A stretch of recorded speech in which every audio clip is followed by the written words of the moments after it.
Hello, welcome to the Loney Show. I'm your host, John Maloney, and in this episode, I have brought on regular Eric Taylor. And as for our guest, he's from Jacksonville, Florida. He is a full-time author of crime thrillers, horror, and all the other kinds of stuff. He's also a podcaster, a writer on Twitch, and a lover of coffee, bourbon, and M&Ms. Ladies and gentlemen, I give you Armand Rosamilia. How's it going, guys? How's it going? It's going great. Thanks for asking. Yes, great. So, how's life? Life is good. Life is it's 80 degrees and sunny out here. I guess we've gotten through the 2 weeks of winter here in Florida, and it's back to running the air conditioning. Yeah. So, what have you been working on recently? I work on a lot of different things at once. My latest is called the First Coast thriller series, set in Jacksonville Beach, nearby here. And the second book just came out. The third book will come out March 15th. And then I'll have 3 more books. The final 3 books in the series will come out by the end of this year. So I'm doing a rapid release, one a month for the first 3, and then every 3 months for the next 3. So that's kind of been what I've been playing around with. But I also write a bunch of other stuff. So I have a bunch of horror novellas that are coming out from Severed Press this year again, and just always writing, always working on a dozen different projects at once. Okay, so how about you tell us what inspired you to become an author? Dean Koontz, 12 years old, reading Phantoms and a lot of his first books, a lot of them which at the time in the 70s and into the 80s were released under pen names. And when he got big, he re-released all those under Dean Koontz, and a lot of them I had read before. And at 12 years old, I knew I wanted to be a writer. This is what I wanted to do for my life, and it took me into my 40s, my early 40s, to finally get to the place where I was writing enough and I was doing enough that I could make a career out of this and actually make money doing this and not have to work an awful retail management job for the 20-something years I was doing that. Oh, yeah, that sounds terrible. I wouldn't want to work a retail job for 20-something years either. Yeah, it gave me a lot of good characters, though, to kill. So a lot of customers and people I work with, I got to kill them in the books, not in real life.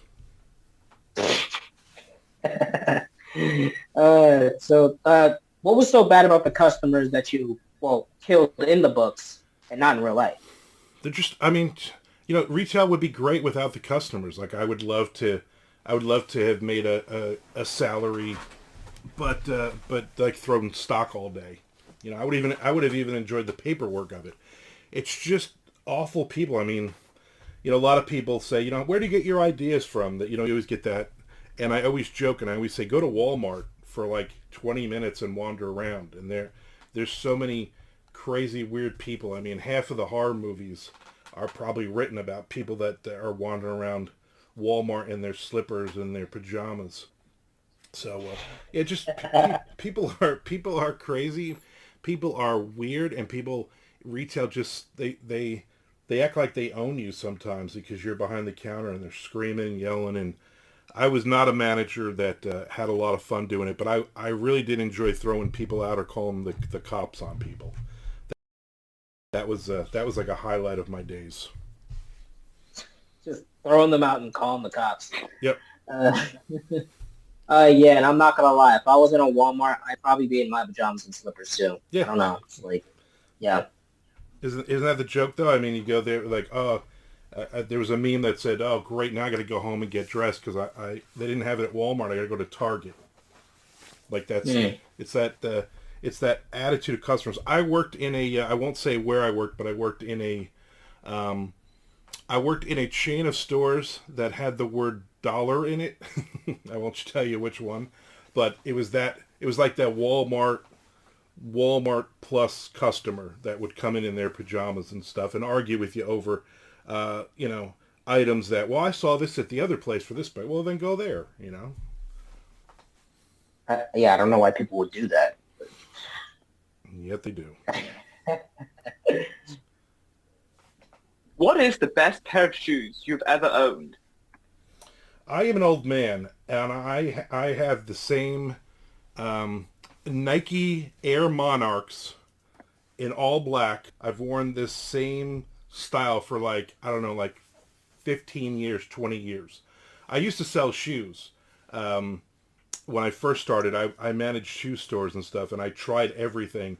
And I have a very wide, I have 11 and a half 4E width foot, which is an awful size to have because not everything comes in 11 and a half, and not everything comes in 4E. And they were actually wide enough. So even though they're old, everybody always says my old man shoes. I probably have about 5 pair at any given point in my life, and I'll swap 2 or 3 of them out. But those are the most comfortable shoes. And my feet are so bad I can't wear boat shoes. I would rather die than wear Crocs. And I'm not going to wear like sandals. A lot of dudes wear sandals with socks on. That I think that looks ridiculous. So again, I'm 50. I'm 52. I'm an old man. I don't. Fashion is not my thing. Yeah, I don't blame you for not wearing Crocs. Crocs are ugly. Yeah, I don't wear them either. Yeah, they're good. I mean, to me, they're ugly. If anyone else likes them, like then I won't really judge you. I'll just look at them and like it looks like. I will totally judge you. I will totally judge you. Yeah, because I know a lot of people who wear Crocs, so I'm like, all right, I'm not even gonna judge them. I'm just gonna let them wear their Crocs. What was the nicest place you've been to? The nicest place I've been to. I've been to some nice places. I'm really a fan of. There's an area here in Florida. That's there's stilt houses, and it's right down A1A. It's maybe an hour and a half from Jacksonville going south, heading just south of St. Augustine, and it's called Summer Haven, and a lot of so there's stilt houses right on the beach, and like Tom Petty used to own a house there, and a lot of big movie stars and celebrities own these houses, and it's just gorgeous. You have the ocean, and then you have the intercoastal on the other side. Is gorgeous views. It's right near Marineland, where Creature from the Black Lagoon was filmed 100 years ago, and it's just a really nice, peaceful area. And sometimes we'll just go down there and pull over and just kind of wander around on the beach there for a little bit. It's one of my happy places. Right. And how many countries have you been to? Not a ton. Obviously, I'm in the U.S.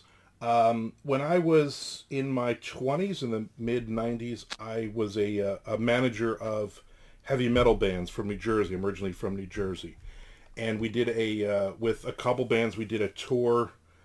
And we were in London, we were in Oslo, Norway, we were in Eindhoven, we were in somewhere in Germany. I don't even remember. I think it was like 8 countries in 10 days or something like that. And all in a little, like 30 guys piled into a van, and all the band equipment. You literally slept on top of the drum risers and stuff. That was a lot of fun, but that was really not really seeing countries. That was going to a little tiny club, in the middle of somewhere, and trying unsuccessfully to hook up with the local chicks that were in there. And but it was a lot of fun. Someday I want to go back. Me and my wife want to do Italy. Would be probably the next thing that I do if we ever go out of country again, if everything calms down. Right. What do you enjoy most about your job? The fact that I don't have to get dressed. The fact that I can roll out of bed in a pair of shorts and throw a t-shirt on that I might have been wearing for like the last 3 straight days, and make a cup of coffee and that sit at my desk and basically write and promote and do interviews and different things. I mean, this is the fun of this. I worked I worked retail management jobs from in my 20s all the way into my 40s, and on some of them I had to wear a suit and tie, which is awful. And the day that I got let go from a job, from my last job before this. Basically, I wasn't going to move. I wasn't going to go to another store. And they basically said, okay, well then we'll let you go. And I said, fine. And I literally went home and I grabbed all the ties, like 50 or 60 ties, and I threw them all in the garbage. And I was like, I will never, never do this again. I will never go to a job that I have to do this. And I got lucky because I started selling books right away. I hooked up with one of those B movie companies who wanted me to write the book versions of some of their movies. So I did that. So I mean, nothing that's ever going to win an Academy Award. I don't know if you've ever seen the one Navy SEALs versus Zombies. That's about as exciting as it got. But I wrote 14 different books for them.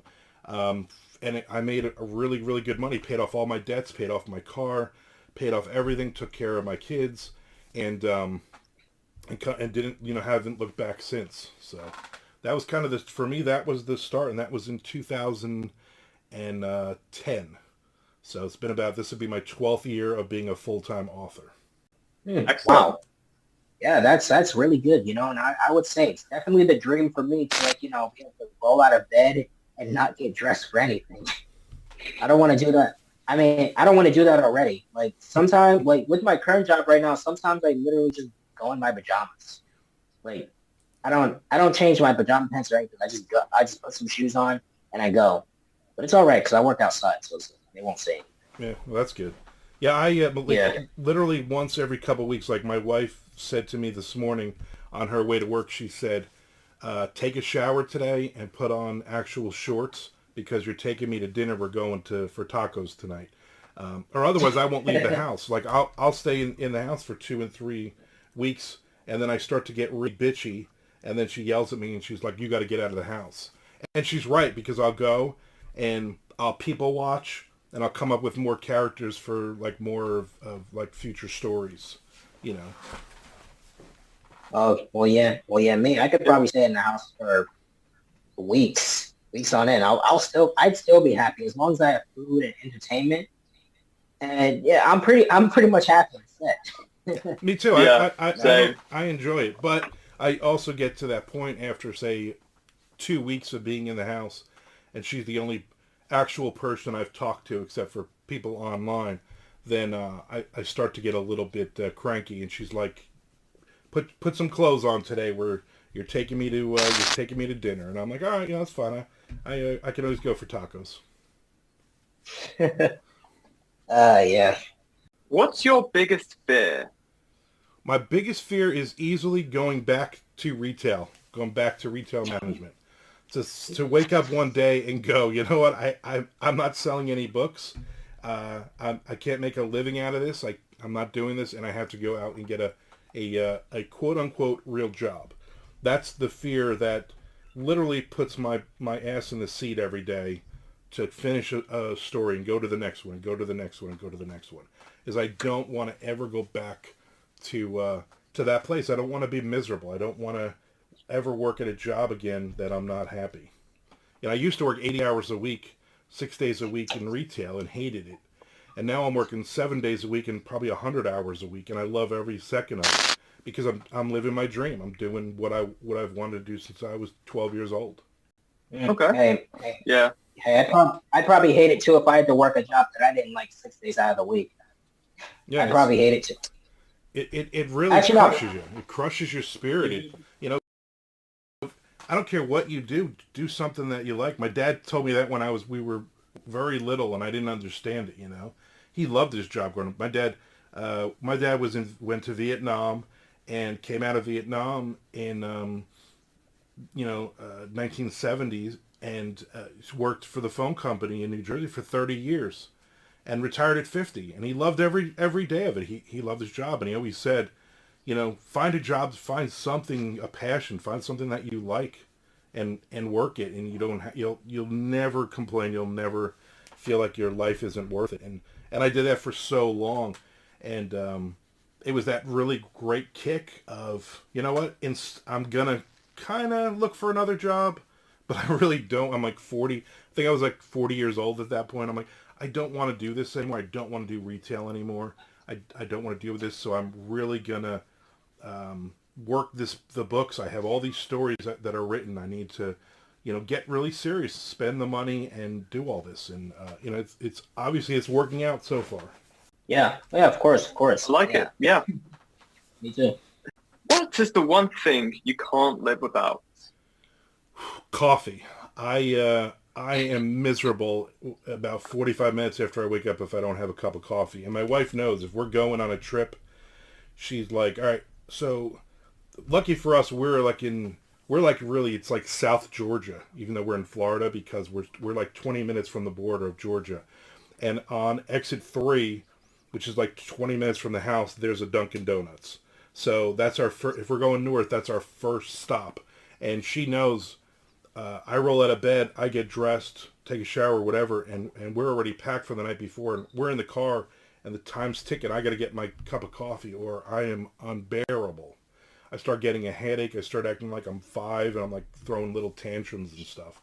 So coffee for me is pot of coffee in the morning as soon as I wake up, at least 2 cups of coffee in the afternoon, and usually iced coffee or another cup of coffee at night. So I drink a lot of coffee. Yeah, that's me with food. That's literally me with food. I'm unbearable without food. It's just like, bro, I act like a 5-year-old. I act unbearable. I whine. I'm like, I'm so hungry, and I literally overreact when I don't have food. Actually, I over exaggerate. Like I literally start just moving like that. All of that, like I just can't help it. I'm just really hungry. That's why. That's me with food. I don't have a problem with food. Usually, I just have like a bowl of fruit and maybe chocolate yogurt, but that's about it. I'm actually not that hungry. But that's why I'm so slim, Yeah. Oh no, if I'm just like regular hungry, I'm like okay. But if I haven't eaten all day, it's like, yeah.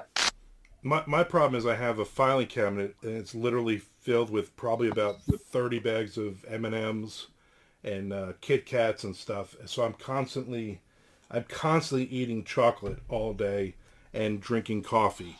So which is why I am way overweight because I'm like a dog. You're going to give me 40 tacos. I'm going to eat 40 tacos.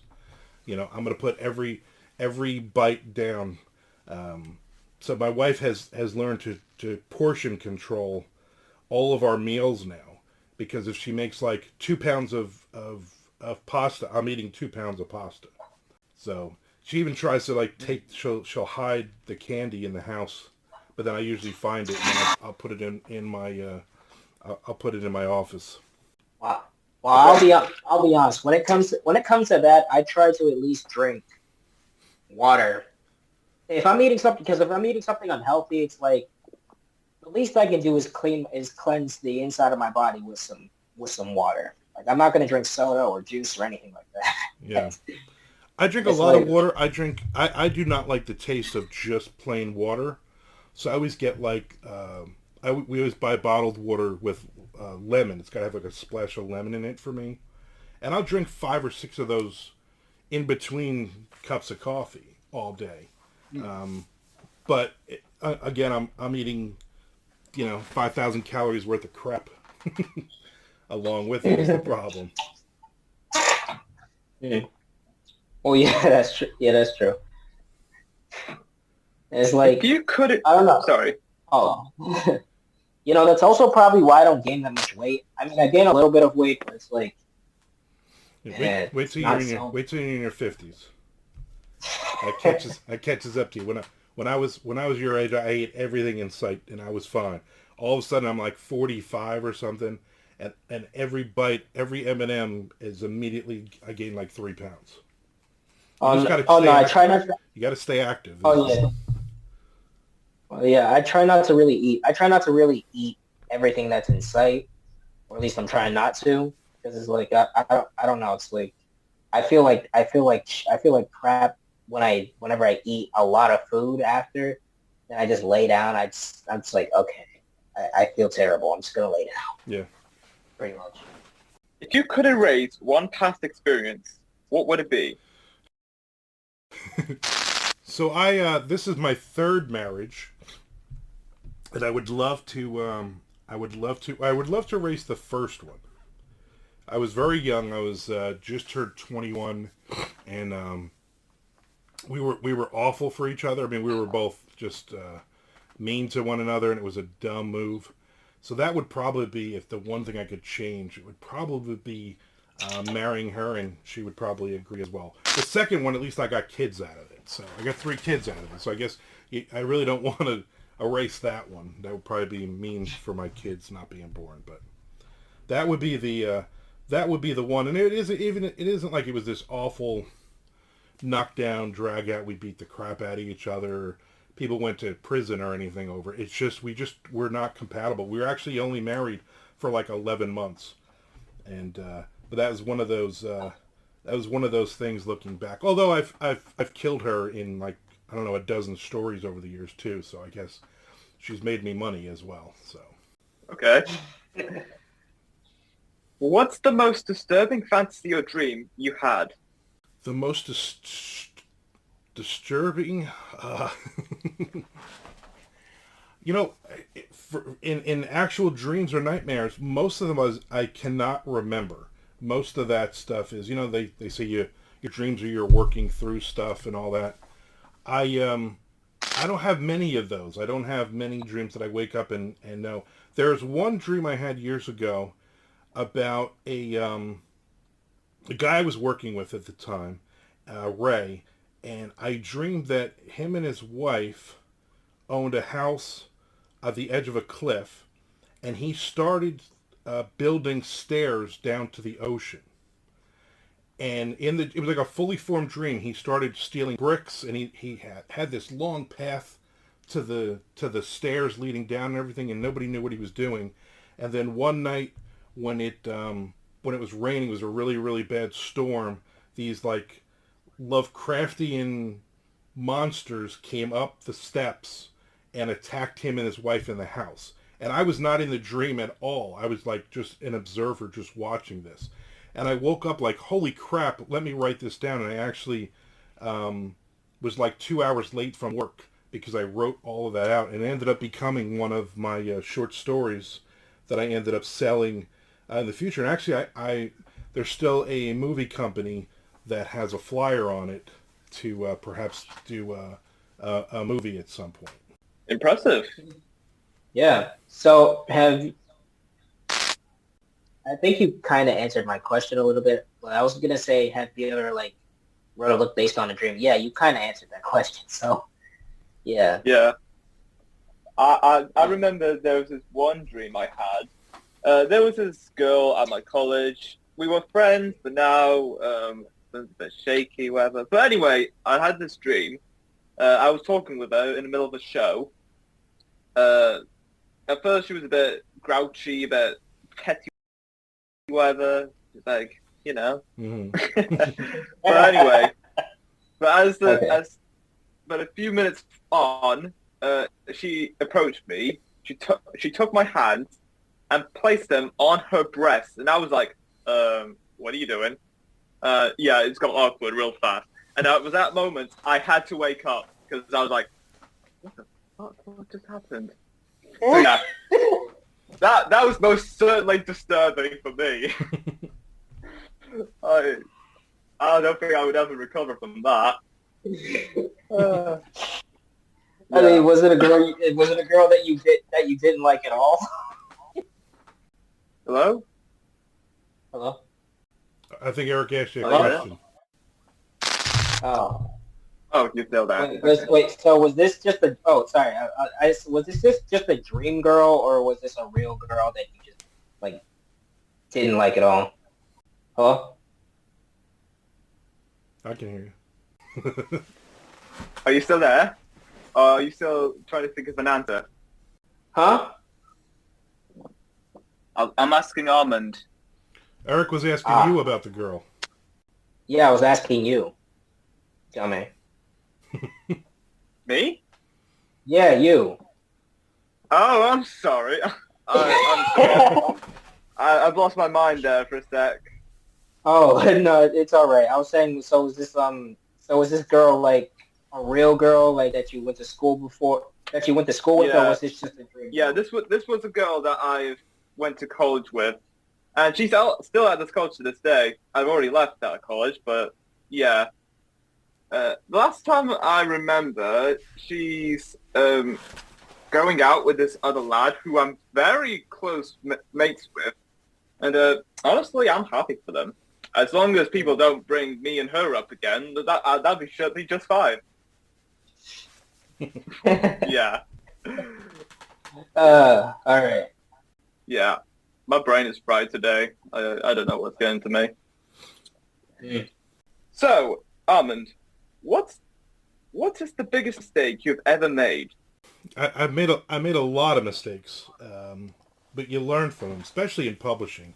You know, if there's something to screw up, I've probably screwed up. Whether it's promoting, whether it's one of the big ones off the top of my head was so I did a series called Dying Days, which is a zombie series, and instead of putting everything into the series, I wrote other